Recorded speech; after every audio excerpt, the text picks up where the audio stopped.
Aujourd'hui,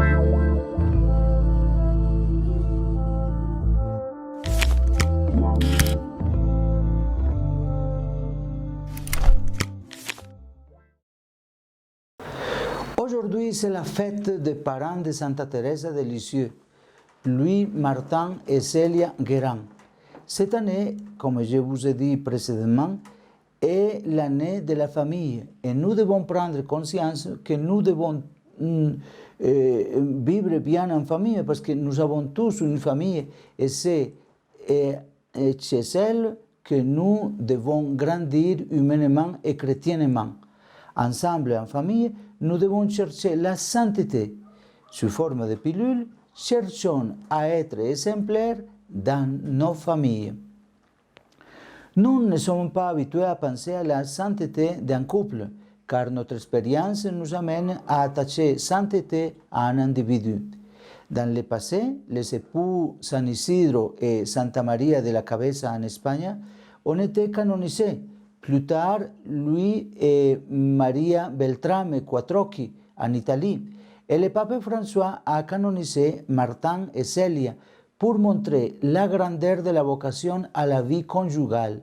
Car, comme nous dit le Concile Vatican II, tous les fidèles de quelque état ou condition que ce soit sont appelés à la plénitude de la vie chrétienne et à la perfection de la charité.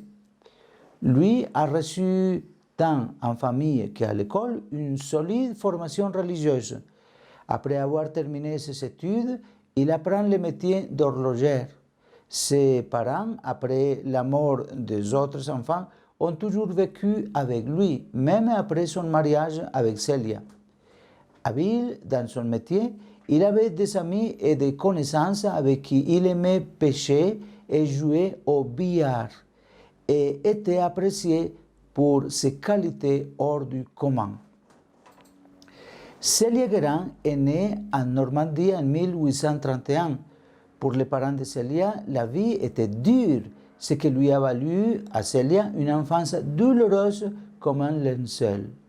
Malgré les mauvais traitements infligés par son père, alors que lui était veuf et déjà malade, Célia l'accueillit et s'occupe de lui avec dévotion jusqu'à sa mort.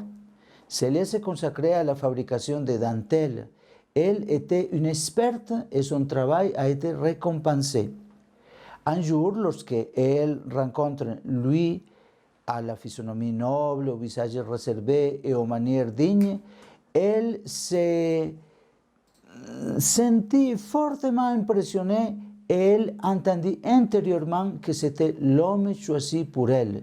Ainsi, avec seulement 3 mois de fiançailles, ils se marièrent le 13 juillet 1858.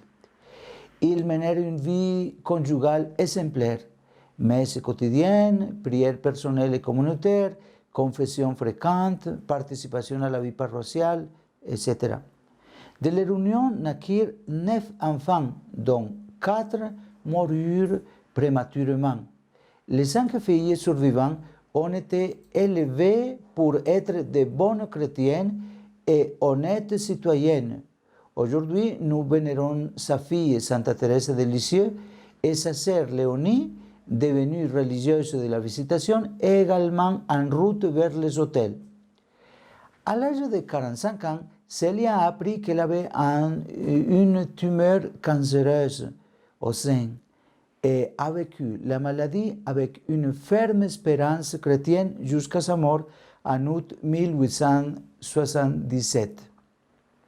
Lui se retrouvait seul pour subvenir aux besoins de sa famille. La fille aînée avait 17 ans et la plus jeune, Thérèse, 4 ans et demi. Il s'installe à Lisieux où résident les frères de Célia. De cette façon, tante Céline a pu s'occuper des filles. Lui avait une maladie qui l'invalidait jusqu'à ce qu'il perde ses facultés mentales. Il est admis au sanatorium de Caen et meurt en juillet 1894. Cette famille nous laisse l'exemple de leur courage qui, après 19 ans de mariage, face à la crise économique qui affligeait la France, voulant garantir le bien-être et l'avenir de leurs enfants, ont trouvé la force de quitter Alençon et de s'installer à Lisieux, comme tant d'hommes et femmes de notre temps, des migrants, à la recherche de ce qui pourrait rendre la vie plus belle et concrète d'espoir. Il y a une beauté qui émane de son travail d'artisan entrepreneur. Louis Martin, en tant qu'horlogère et bijoutier, et Célia Guérin en tant que petite femme d'affaires dans un atelier de broderie. Avec leurs 5 filles, ils ont consacré du temps et de l'argent à aider les personnes dans les besoins. Sa maison n'était pas une île heureuse au milieu de la misère, mais une maison, un espace accueillant les pauvres, à commencer par ses ouvriers. Le couple Martin rappelle que la valeur de la personne humaine doit être placée au centre du travail. Ils encouragent son témoignage chrétien de laïc, vécu à l'intérieur et à l'extérieur des murs de la maison par la beauté de sa vie, la fascination des sentiments, la transparence de l'amour, sachant consacrer du temps car l'amour n'est pas un travail pour le faire vite. L'engagement ecclésial de ce époux Martin rappelle que l'évangélisation dépend en grande partie de l'Église domestique et cela a le goût de la tendresse.